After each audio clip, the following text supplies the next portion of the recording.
There's a lot of misleading information and even stereotypes out there about self-harming, and this can lead to many not taking it seriously. There have even been cases where people dismiss other people's suffering simply because they're self-injuring. So, here are 13 things people who self-harm want you to know.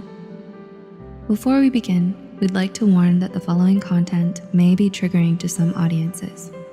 If you feel uncomfortable about this topic on self-harm, you may want to stop and watch another video instead. We would also like to mention that this video is created for educational purposes only and is not intended to substitute a professional diagnosis. If you are self-harming or know somebody who is, we highly advise you to seek help from a qualified mental health professional. Number 1, self-harm doesn't mean wanting to die. Although there are suicidal people who injure themselves, not everyone who does it wants to die. Those who want to continue living injure themselves for many other reasons. 2, to feel something other than numbness.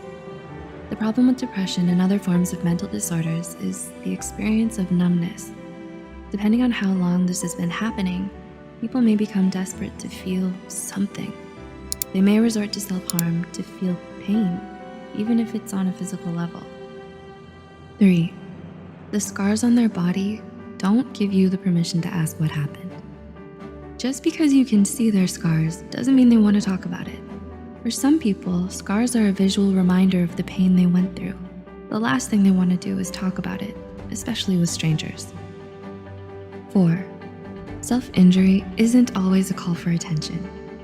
One stereotype is that people who hurt themselves, especially cutters, are seeking attention. While there may be some out there who want it and use it as a cry for help, there are also those who don't want the attention. In fact, many hide their scars or self-harm in areas that are difficult to notice. 5, it's a distraction from emotional pain.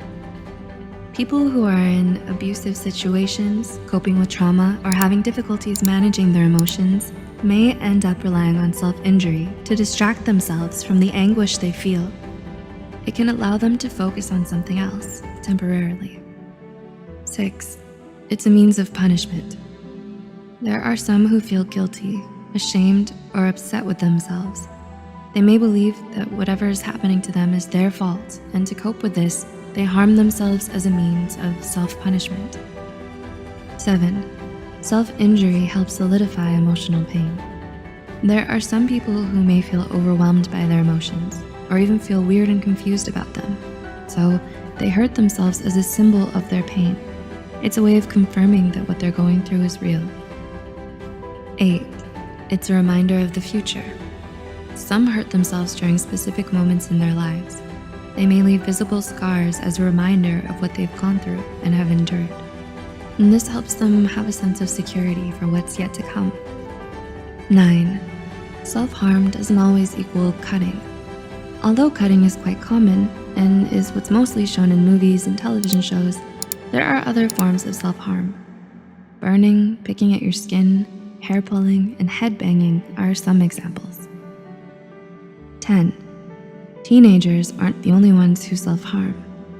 While self-harm is often depicted in media as common in teenage girls, people who self-injure can be of any age, race, sexual orientation, or from any economic or social background. 11, it's a way of self-control. People who are struggling in situations out of their control can feel trapped and overwhelmed, so they may injure themselves as a way to cope. In their mind, harming themselves gives them a sense of control from everything that is happening around them. 12, it's addictive and it isn't easy to stop.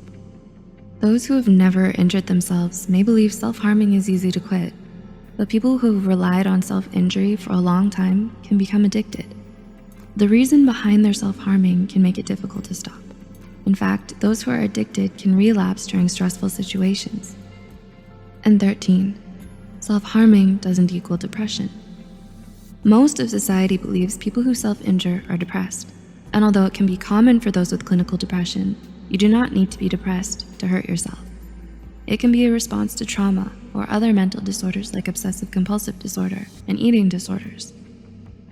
If you relate to this video, we want you to know that you're not alone and there's always someone to reach out to. We've provided a list of helplines in the description below. Self-harming is no laughing matter and should never be taken lightly. Some resources for help are added in the description box below, and if you found this video helpful, be sure to like and share this video with those who might benefit from it. Thanks for watching, and we'll see you in the next video.